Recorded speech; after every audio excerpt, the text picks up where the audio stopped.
जी अस्सलाम वालेकुम students, Warrier Hasan Alvi here and you watching Alvi law associates. Constitution में हमने हिस्ट्री ऑफ कॉन्स्टिट्यूशन सारी देख ली और कॉन्स्टिट्यूशन ऑफ पाकिस्तान 1973 भी सारा पढ़ लिया। आज जो हमारे पास पहला क्वेश्चन है वो है रिलेटेड टू केस लॉज। पहला केस लॉ आज जो है वो स्टडी करेंगे। आपके कॉन्स्टिट्यूशन के पेपर के अंदर जो है वो कुछ केस लॉज जो है वो पार्ट ऑफ आउटलाइन है। तकरीबन 10 केस लॉज हैं जिनको हमने स्टडी करना है और इनमें से 2 केस लॉज आपको आने हैं, आपने एक पे इन डिटेल नोट लिखना है। सबसे पहला केस जो आज हमने पिक किया है, it is about Maulvi Tamizuddin Khan versus federation of Pakistan, PLD 1955 and Sindh 96। तो आपका ये केस है एक, ठीक है, जिसमें 2 पार्टीज हैं। एक पार्टी है मौलवी तमीज़ुद्दीन है और दूसरी पार्टी फेडरेशन ऑफ पाकिस्तान है, ठीक है। केस था क्या और ये क्यों केस हुआ और इसके क्या फैक्ट्स थे, क्या इसमें जो है वो डिसीजन हुआ, ये सारी चीज़ें जो है वो आज के क्वेश्चन में निपटनी है। इंट्रोडक्शन से स्टार्ट करते हैं with the passage of question, आपको इंशाल्लाह चीज़ें समझ आना शुरू हो जाएंगी। The case Maulvi Tamizuddin Khan versus federation of Pakistan 1955 यानी 1955 का ये केस है, was a crucial constitutional case. ये केस 2 पार्टीज के दरमियान था। एक पार्टी कौन सी थी? तमीज़ुद्दीन खान था और दूसरी साइड पे कौन था? फेडरेशन ऑफ पाकिस्तान थी। और ये केस कब हुआ? 1955 में। It arose when the governor general dismiss the constitutional या constituent assembly and Maulvi Tamizuddin Khan challenged this action. अच्छा, केस हुआ किस वजह से था कि आपका 1955 में जो गवर्नर जनरल था उसने आपकी जो कॉन्स्टिट्यूएंट असेंबली थी ना, आपको पता है ना 1947 में जब पाकिस्तान बना तो हमने इंडियन एक्ट 1935 अडॉप्ट किया। देन जो है वो ऑब्जेक्टिव रेजोल्यूशन ऑफ 1949 आया। ऑब्जेक्टिव रेजोल्यूशन ऑफ 1949 के बाद जो है वो एक आपकी कॉन्स्टिट्यूएंट असेंबली बनी, ठीक है, जिसने आपका आइन बनाना था, सारे काम करने थे। लेकिन 1955 में आपका जो गवर्नर जनरल था उसने आपकी वो जो कॉन्स्टिट्यूएंट असेंबली थी उसको डिसॉल्व कर दिया, उसको ख़त्म कर दिया। जब उस कॉन्स्टिट्यूशनल असेंबली को कॉन्स्टिट्यूएंट कॉन्स्टिट्यूएंट असेंबली को ख़त्म किया गया तो at that time constituent assembly का जो हेड था वो तमीज़ुद्दीन खान था। तमीज़ुद्दीन खान ने जो है वो केस फाइल किया, ठीक है, किसके खिलाफ? गवर्नर जनरल के अगेंस्ट, कि ये जो इसने कॉन्स्टिट्यूएंट असेंबली डिसॉल्व की है ये इलीगल है, अनलॉफुल है, इसके इस एक्शन को जो है वो गलत करार दिया जाए और असेंबली को दोबारा बहाल किया जाए। फिर क्या होता है? The Sindh high court ruled in his favour. Sindh high court ने फैसला जो है वो तमीज़ुद्दीन खान के हक में दे दिया कि वाकई इसका गवर्नर जनरल का जो एक्शन है वो इलीगल है, अनलॉफुल है, लिहाजा वो ऐसा नहीं कर सकता है। लेकिन हुआ क्या कि जब सिंध हाई कोर्ट का ये फैसला आया तो उस फैसले को फेडरेशन ऑफ पाकिस्तान जो थी उसने चैलेंज कर दिया फेडरल कोर्ट में। उस टाइम पे सुप्रीम कोर्ट को फेडरल कोर्ट के आप नाम से जानते थे, ठीक है, FC यानी फेडरल कोर्ट। लेटर ऑन ये सुप्रीम कोर्ट में कन्वर्ट हुई। तो federal court, but the federal court overturn the decision. Federal court ने जो सिंध हाई कोर्ट का डिसीजन था उसको ओवरटर्न कर दिया, साइटिंग टेक्निकल लीगल रीजंस, ठीक है, उसमें टेक्निकल लीगल रीजंस प्रोवाइड की।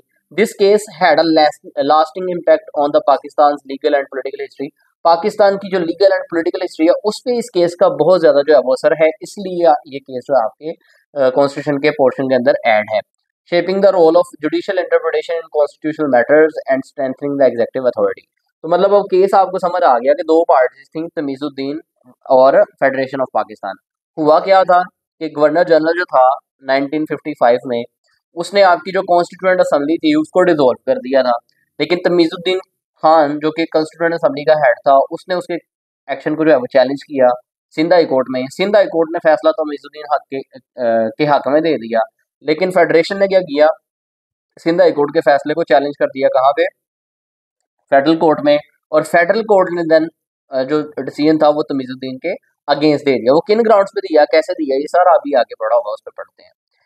रेलिवेंट अगर प्रोविजन की बात करें तो ये जो केस था आपका, इसके अंदर article 223A Indian act of 1935 वो जो है उसके तहत ये डील करेंगे इसको।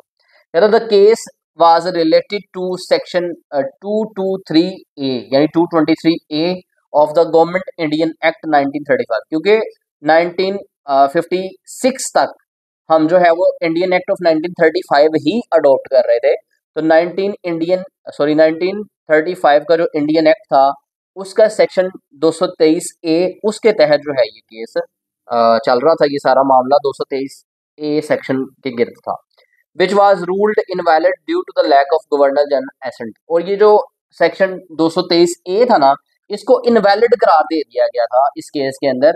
और ये कहा गया था कि ये जो 223 ए सेक्शन है ना, इसके अंदर जो लॉ मौजूद था उस लॉ को कॉन्स्टिट्यूएंट असेंबली ने अमेंडमेंट के साथ जो है वो ऐड किया था, और उसके अंदर गवर्नर जनरल की जो असेंट है, जो अप्रूवल है, वो नहीं लिया था। अभी हम पीछे कॉन्स्टिट्यूशन पढ़ के आए हैं, उसमें हमने क्या देखा था कि अगर आपने कोई भी लॉ पास कराना है तो दोनों हाउसेज से पास करा के देन जो है वो सदर का एसेंट। उसी तरह उसमें भी गवर्नर जनरल का एसेंट होता था, अप्रूवल होता था, देन वो अमेंडमेंट पास होती थी। तो कहा यह गया कि 223 ए जिसके तहत आपने केस फाइल किया है, वो वाला सेक्शन ही जो है वो इलीगल है, अनलॉफुल है, क्योंकि जब वो सेक्शन इंट्रोड्यूस करवाया गया तो उसके अंदर गवर्नर जनरल की अप्रूवल नहीं ली गई। सो दैट्स वाई वो लॉ बेसिकली एग्जिस्ट ही नहीं करेगा, वो नल है, वो वॉइड है। ठीक है, ये इसमें कहा गया। आगे बात करते हैं बैकग्राउंड एंड कॉन्टेक्स्ट, यानी ये जो केस था आपका तमीजुद्दीन, इसका बैकग्राउंड क्या था, कॉन्टेक्स्ट क्या था इसका। आफ्टर पाकिस्तान इंडिपेंडेंस इन 1947, 1947 में इंडिपेंडेंस के बाद, the country was governed under the government of Indian act 1935। तो पाकिस्तान का जो ढांचा था या पाकिस्तान जो है वो उसको किसके तहत चलाया जा रहा था, 1935 के इंडियन एक्ट के तहत जो है वो चलाया जा रहा था। With the constituent assembly task with drafting a new constitution, और एक कॉन्स्टिट्यूएंट असेंबली बना दी गई जिसको ये काम दिया गया कि आपने नया आइन जो है अपने लिए बनाना है। इन 1954, 1954 में governor general Ghulam Mohammad dissolve the assembly. Governor general जिसका नाम था गुलाम मोहम्मद, उसने क्या किया, उसने कॉन्स्टिट्यूएंट असेंबली को डिसॉल्व कर दिया, क्लेमिंग इनएफिशिएंसी, ये कहा कि ये इनएफिशिएंट हो गए और इनसे काम नहीं हो रहा। Maulvi Tamizuddin Khan the speaker challenged this action in the Sindh high court. तो मौलवी तमीजुद्दीन खान जो था उसने मोहम्मद गुलाम मोहम्मद के इस एक्शन को जो है वो सिंध हाई कोर्ट में चैलेंज कर दिया, विच रूल्ड इन हिज फेवर। तो यानी सिंध हाई कोर्ट ने फैसला तमीजुद्दीन के हक में दे दिया। However, the federal court later overturned the decision, citing those laws required the governor general assent. तो फेडरल कोर्ट ने लेटर ऑन डिसीजन जो है उसको ओवरटर्न कर दिया, क्या कह के कि जिस लॉ की आप बात कर रहे हैं 223 ए, वो जो है उसको गवर्नर जनरल की एसेंट चाहिए थी, लेकिन आपने उस वक्त में नहीं ली, तो वो लॉ एग्जिस्ट ही नहीं करता, वो नल है, वो वर्ड है, उसके तहत आप केस फाइल ही नहीं कर सकते। This case significantly impact the Pakistan constitutional and judicial history. ठीक है, ये हो गया बैकग्राउंड। अब पार्टीज की बात करें कि पार्टीज ऑफ द केस के, यानी इस केस के अंदर पार्टीज कौन कौन सी थी। तो दो पार्टीज थी, मैंने शुरू में आपको बताया, मौलवी तमीजुद्दीन खान जो कि ग्रीवियंस का शिकार था, जिसके साथ जो है वो गलत हुआ था, कह रहे हैं पूरी असम्बली जो है उसको डिसॉल्व किया, तो मौलवी तमीजुद्दीन ने जो है वो केस फाइल किया। वर्सेस ऑपोजिट पार्टीज में कौन थी, फेडरेशन ऑफ पाकिस्तान थी, क्योंकि गवर्नर जनरल ने जो है वो आपकी असम्बली डिसॉल्व की थी, इसलिए फेडरेशन ऑफ पाकिस्तान को पार्टी बनाया गया। साइटेशन है इस केस की, साइटेशन ये भी आपसे क्वेश्चन आ सकता है कि right a detail note on PLD 1995 federal code 240 कि इस पे जो है वो नोट लिखें। तो आपको पता होना चाहिए कि ये जो PLD 1995 फेडरल कोड 240 है, ये किस केस की साइटेशन है। तो ये मौलवी Tamizuddin versus federation of Pakistan है।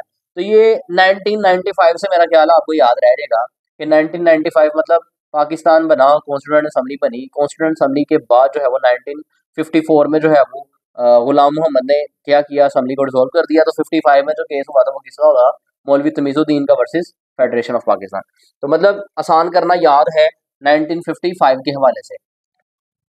1995 लिखा गया गलती से, 1995 नहीं होगा, 1955 होगा, इसको करेक्ट कर लेना आपने, यहाँ पे नोट्स में भी करेक्ट करके भेजना, ठीक है।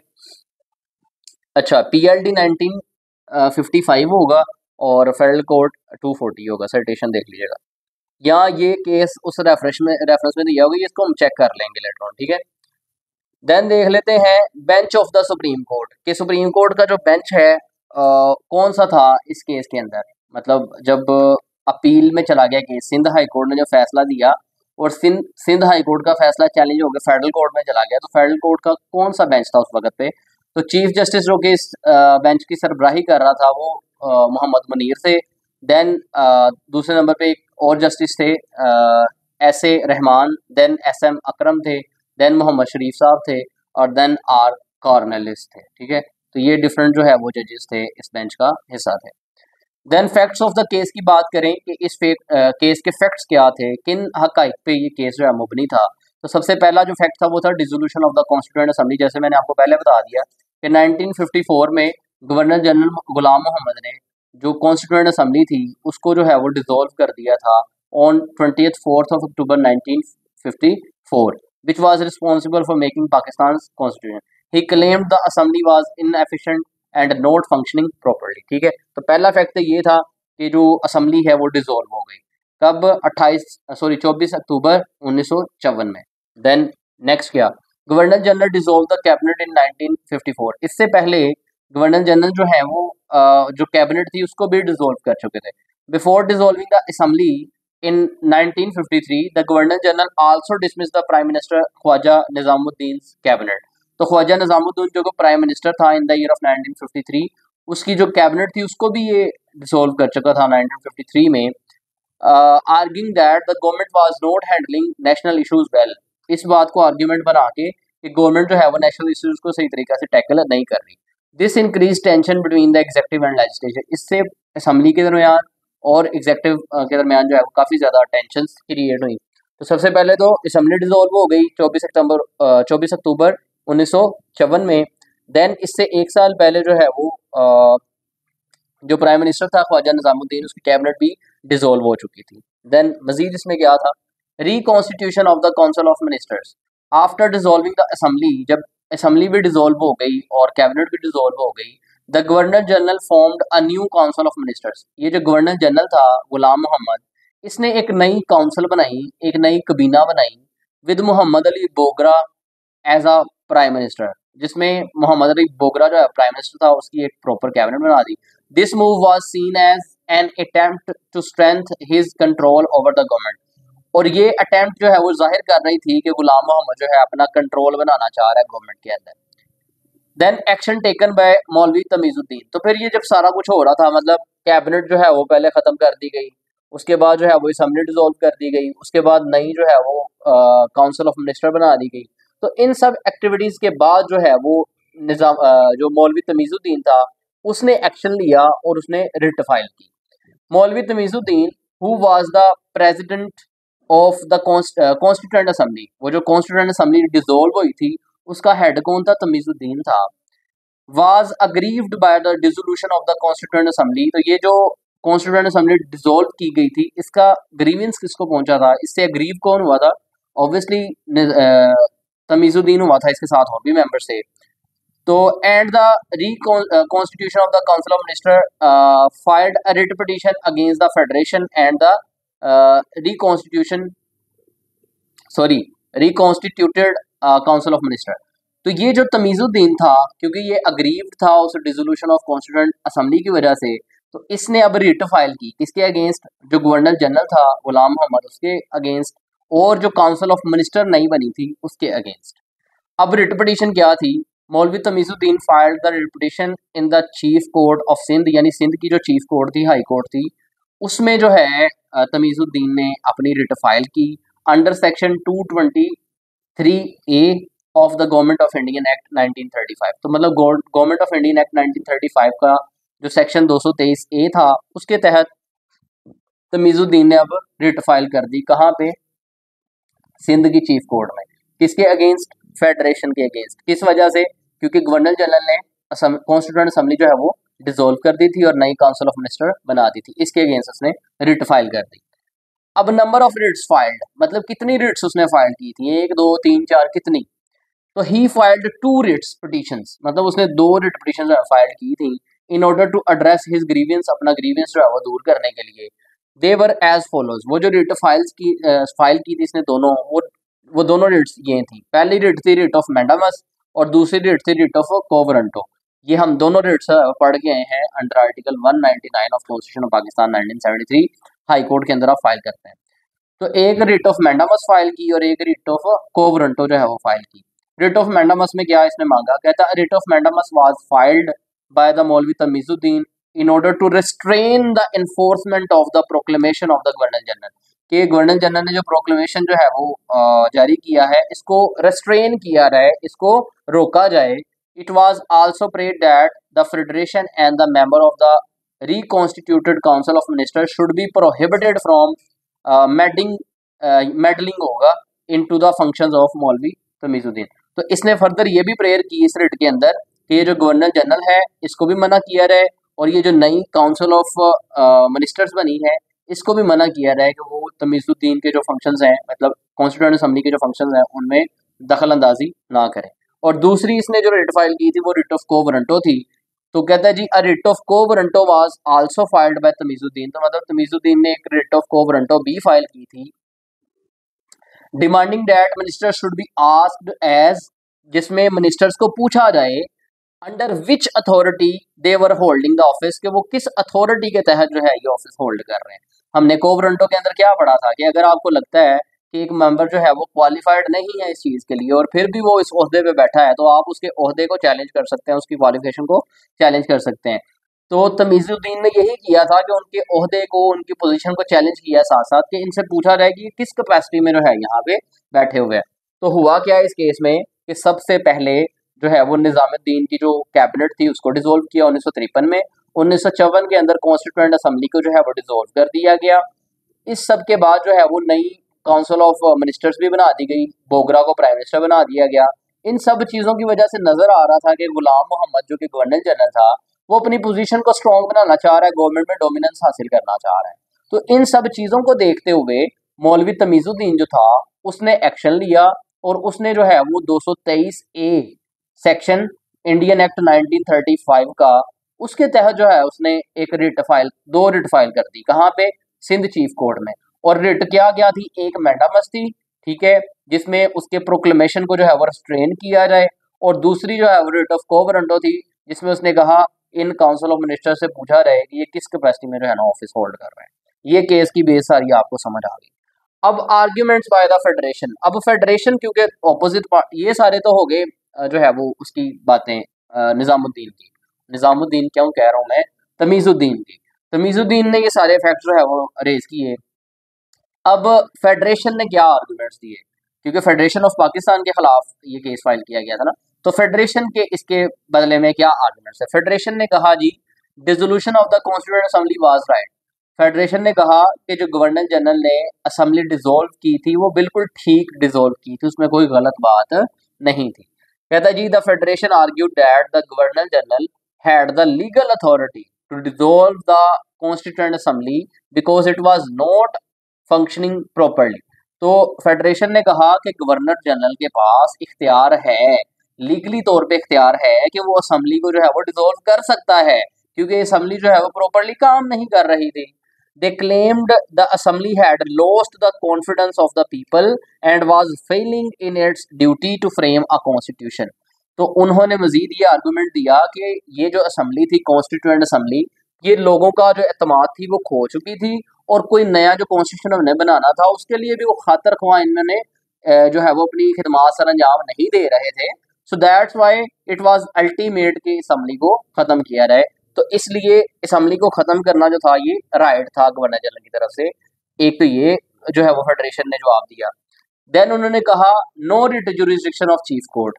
देन उन्होंने फर्दर ये बात की कि जो तमीजुद्दीन है इसने जो रिट फाइल की है चीफ कोर्ट के सामने, writ of mandamus and writ of quo warranto, chief court के पास जुरिस्डिक्शन नहीं है कि वो इन रिट्स को जो है वो एंटरटेन कर सके। वो कैसे पढ़ते हैं, कहता the government contended that the Sindh high court had no power to hear the case, कि सिंध हाई कोर्ट के पास इस केस को सुनने का इख्तियार मौजूद नहीं है।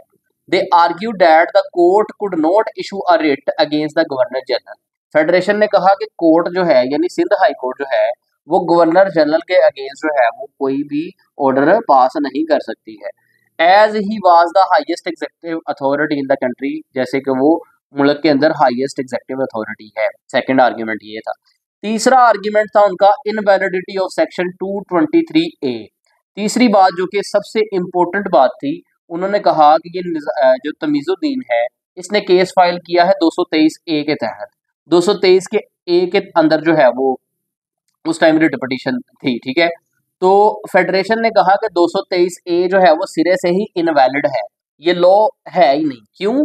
क्योंकि इस लॉ को कॉन्स्टिट्यूएंट असेंबली ने गवर्नर जनरल की एसेंट के बिना पास किया था, गवर्नर जनरल की इसमें अप्रूवल नहीं लिया गया था, तो इसलिए ये लॉ सिरे से एग्जिस्ट ही नहीं करता, लिहाजा इसके तहत आप केस नहीं सुन सकते। The federation claimed that section 223A of the Government of India Act 1935 which allowed the High Court to issue writs was not valid, कि ये 223 है, वैलिड ही नहीं है। They argued that this section had been added by the Constituent Assembly without the Governor General approval, कि यानी constituent assembly ने ये 223A section जो है वो गवर्नर जनरल के अप्रूवल के बिना ऐड किया था, so that's why, क्योंकि इसमें गवर्नर जनरल की अप्रूवल नहीं थी इसलिए ये लॉ है ही नहीं, मेकिंग इट अनकॉन्स्टिट्यूशनल, लिहाजा ये अनकॉन्स्टिट्यूशनल है। तो ये सारे आ गए फेडरेशन के बाद आर्ग्यूमेंट, ठीक है। तो तमीजुद्दीन ने कहा जी इन्होंने 1953 में जो कैबिनेट हटाई वो भी इलीगल थी, जो 54 में असम्बली डिसॉल्व की वो भी इलीगल थी। देन जो है तमीजुद्दीन ने एक्शन लिया, रिट्स फाइल की, मैंडामस एंड को warranto under article 223A of the Indian act of 1935। Federation ने आर्ग्यूमेंट्स दिए कि हमने असम्बली बिल्कुल राइटफुल डिसॉल्व की थी क्योंकि ये काम ही नहीं कर रहे थे। उन्होंने कहा हाई कोर्ट को जुरिस्डिक्शन ही नहीं है ये सुनने की, और लास्ट में उन्होंने कहा 223A जो है वो इनवैलिड है, ये वैलिड लॉ ही नहीं है क्योंकि इसमें उसका गवर्नर जनरल का अप्रूवल ही नहीं है। तो then decision of the chief court, अब सिंध हाई कोर्ट ने इन सब चीज़ों को सुनने के बाद क्या फैसला दिया, तो सिंध हाई कोर्ट ने फैसला तमीजुद्दीन के हक में दे दिया। Ruling in favour of Tamizuddin Khan, the Sindh high court ruled that the governor general dissolution of the constituent assembly was illegal, कि गवर्नर जनरल ने जो असेंबली डिसॉल्व की है ये इलीगल थी, उसको ऐसा नहीं करना चाहिए था। It stated that the assembly was sovereign body and could not be dissolved by the governor general. Sindh high court ने कहा कि जो आपकी कॉन्स्टिट्यूंट असेंबली थी वो सोवरेन बॉडी थी, हाकमियत थी उसके पास, इक़्तिदार आला था, ठीक है। आपके मुल्क की वो लेजिस्लेटिव बॉडी है तो गवर्नर जनरल उसको डिसॉल्व नहीं कर सकता था। साथ ही साथ कहा circumstances for not obtaining accent of governor general. Federation ने क्या कहा था कि जो 223A है वो इनवैलिड है क्योंकि उसमें जो है वो गवर्नर जनरल का अप्रूवल नहीं लिया गया। तो सिंध हाई कोर्ट ने कहा कि गवर्नर जनरल का अप्रूवल लेना जरूरी नहीं है क्योंकि वो कॉन्स्टिट्यूएंट असेंबली है, उसका काम है लॉ बनाना, तो वो जो लॉ बनाएगी उस पर गवर्नर जनरल अपनी एसेंट ना भी दे, अपना अप्रूवल ना भी दे, तो भी वो लॉ ही कहलाएगा। सिंध हाई कोर्ट ने ये कहा। तो the court also held that the laws passed by the constituent assembly, के कॉन्स्टिट्यूएंट असेंबली ने जो भी लॉज पास किए हैं did not need the governor general approval, उनको गवर्नर जनरल का अप्रूवल नहीं चाहिए।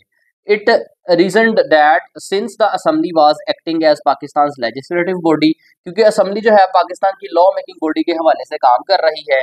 It had the authority to make laws independently, so इसके पास अथॉरिटी है कि ये इंडिपेंडेंटली लॉज जो है वो बना सके गवर्नर जनरल के अप्रूवल के बिना। तो ये सिंध हाई कोर्ट ने फैसला दे दिया। अब यहाँ तक अगेन थोड़ा सा रिपीट कर दूं कि 1953 में जो है वो कैबिनेट डिसॉल्व की गुलाम मोहम्मद ने, 1954 में इसने असेंबली डिसॉल्व कर दी, तमीजुद्दीन ने 1955 में इसके खिलाफ केस फाइल कर दिया। तमीजुद्दीन ने कहा जी कि दो रिट्स उसने फाइल की, एक रिट ऑफ मैंडामस और एक writ of quo warranto. Writ of mandamus में उसने कहा कि ये जो गवर्नर जनरल का जो प्रोक्लेमेशन है असेंबली को डिसॉल्व करने के हवाले से इसको रिस्ट्रेन किया रहे, और रिट ऑफ को वारंटो में उसने कहा कि इसने जो काउंसिल ऑफ मिनिस्टर्स बनाई है उनसे पूछा जाए कि ये किस कैपेसिटी में जो है यहाँ बैठे हुए, ठीक है। ये दोनों उसने रिट्स फाइल कर दी। इसमें फेडरेशन ने आर्ग्यूमेंट दिए कि हमने असेंबली बिल्कुल ठीक डिसॉल्व की है क्योंकि वो सही काम नहीं कर रही थी, अवाम का एतमाद खो चुकी थी। उसके बाद उन्होंने आर्ग्यूमेंट दिया कि सिंध हाई कोर्ट के पास इसको सुनने का इख्तियार नहीं है। उसके बाद उन्होंने आर्ग्यूमेंट दिया कि 223A जो है वो इनवैलिड है, अनकॉन्स्टिट्यूशनल है, क्योंकि वो जो लॉ पास किया गया था जिसके तहत हाई कोर्ट केस सुन रही है वो लॉ जो है वो गवर्नर जनरल की अप्रूवल के बिना पास किया गया था, लिहाजा वो आप उसको जो है वो वैलिडेट करार नहीं दे सकते। ये फेडरेशन के आर्गूमेंट्स आ गए। इन सब आर्गूमेंट सुनने के बाद सिंध हाई कोर्ट ने फैसला कर दिया किसकी फेवर में, निजामुद्दीन की फेवर में। सिंध आउट ने तमीजुद्दीन की फेवर में। ये निजामुद्दीन बार बार पता नहीं क्यों आ रहा है, तो तमीजुद्दीन है, तमीजुद्दीन, ठीक है। तो सिंध हाई कोर्ट ने तमीजुद्दीन के हक में फैसला दिया और कहा कि गवर्नर जनरल ने जो असेंबली डिसॉल्व की है वो इलीगली गई है, वो ये नहीं कर सकता। और दूसरा उसने कहा कि आपकी जो कॉन्स्टिट्यूएंट असेंबली है वो लॉ मेकिंग बॉडी है, उसको सदर का अप्रूवल गवर्नर जनरल का अप्रूवल नहीं चाहिए। यहाँ तक हो गया। अब जब सिंध हाई कोर्ट ने फैसला दिया तो ये वाला फैसला अब चैलेंज हो गया, इसके अगेंस्ट जो है वो फेडरेशन ऑफ पाकिस्तान ने अपील फाइल कर दी फेडरल कोर्ट में।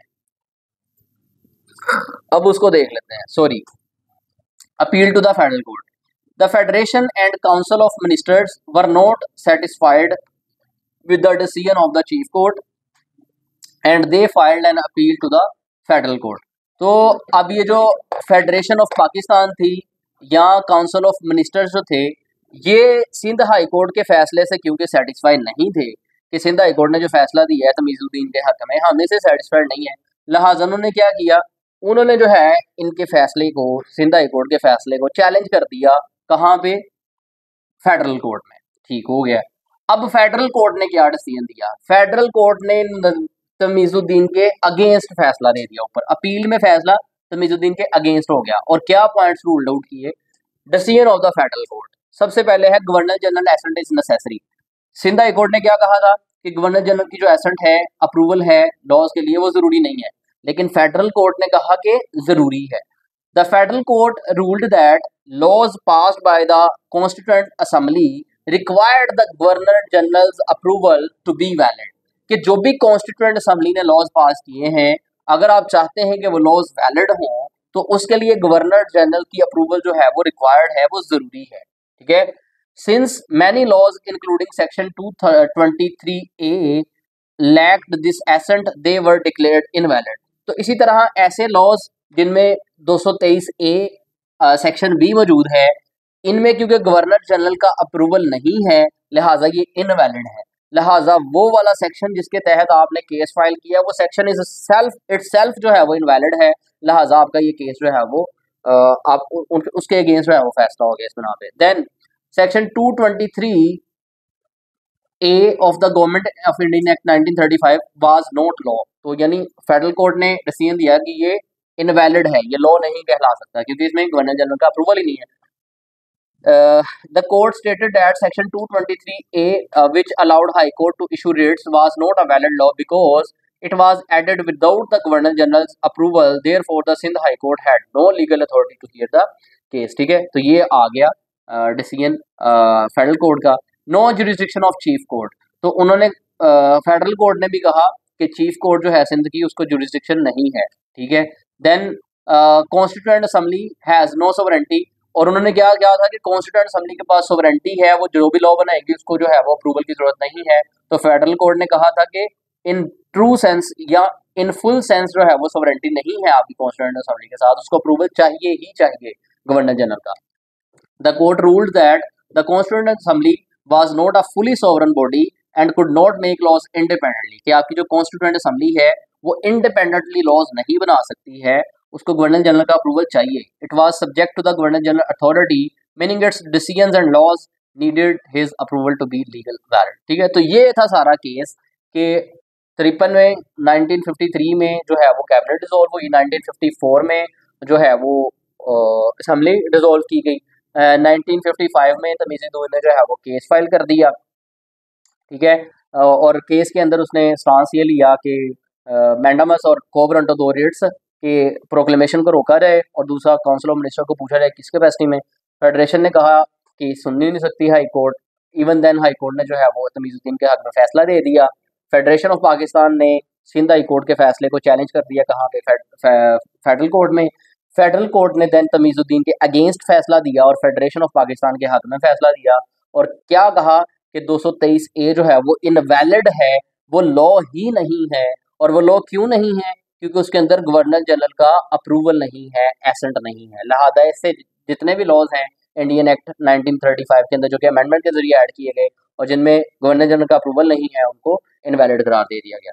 प्रिंसिपल्स लेट डाउन, इसमें क्या प्रिंसिपल्स लेट डाउन किए गए थे? पार्लियामेंट्री सोवरेंटी के हवाले से कि पार्लियामेंट जो है वो फुली तौर पे सोवरन नहीं है, जो भी वो लॉ बनाएंगी गवर्नर जनरल का अप्रूवल उनको चाहिए। लिमिट्स ऑन एग्जेक्टिव पावर, ठीक है, साथ ही साथ जुडिशल रिव्यू की पावर के सिंध हाई कोर्ट ने फैसला दिया और उसको जो है वो फेडरल कोर्ट में चैलेंज किया गया और फेडरल कोर्ट ने फिर आपकी जो लेजिस्लेटिव ब्रांच थी उसके डिसीजंस को देखा कि लेजिस्लेशन ने जो है वो गवर्नर जनरल के अप्रूवल के बिना कोई लॉ बनाया था तो उसको अनकॉन्स्टिट्यूशनल करार दिया। आप वापस चले जाए मार्बरे वर्सेस मेडिसन केस में 1803 में, उसमें भी सदर ने क्या किया था कि मिडनाइट अपॉइंटमेंट कर दी जजेस की। तो उसको चैलेंज जब किया गया तो उसमें जुडिशियल रिव्यू के अंदर नल एंड वॉइड करार दे दिया गया। इसी तरह इस केस के अंदर भी जो कॉन्स्टिट्यूएंट असेंबली का सेक्शन 223A था उसको इनवैलिड करार दिया गया। ये जुडिशियल रिव्यू है कि गवर्नमेंट के फैसलों को देख सकती है आपकी सुप्रीम कोर्ट। आना है कि नहीं? कॉन्स्टिट्यूशनल सुपरमेसी, तो इस फैसले के तहत कॉन्स्टिट्यूशनल सुपरमेसी जो है उसको भी इंट्रोड्यूस करवाया गया। The ruling emphasised that all the laws must follow the constitutional framework since the constituent assembly had no followed proper legal procedures, its decision were considered invalid। तो इम्पैक्ट क्या डाले इस केस ने आपकी जुडिशियल हिस्ट्री में, वो 2 से 3 points हैं, वो आपने देख लेने हैं और देन हमारे पास कंक्लूजन है। तो ये था आज का हमारे पास केस लॉ जिसको हमने इन डिटेल देखा। इसी तरह फर्दर केस लॉज में इंशाल्लाह पढ़ेंगे और तो आपको जो है समझ आया होगा, बड़ी डिटेल में समझाने की कोशिश की है विद सीरीज। तो मिलते हैं इंशाल्लाह अपने नेक्स्ट लेक्चर में, तब तक के लिए अल्लाह हाफिज़। Thank you.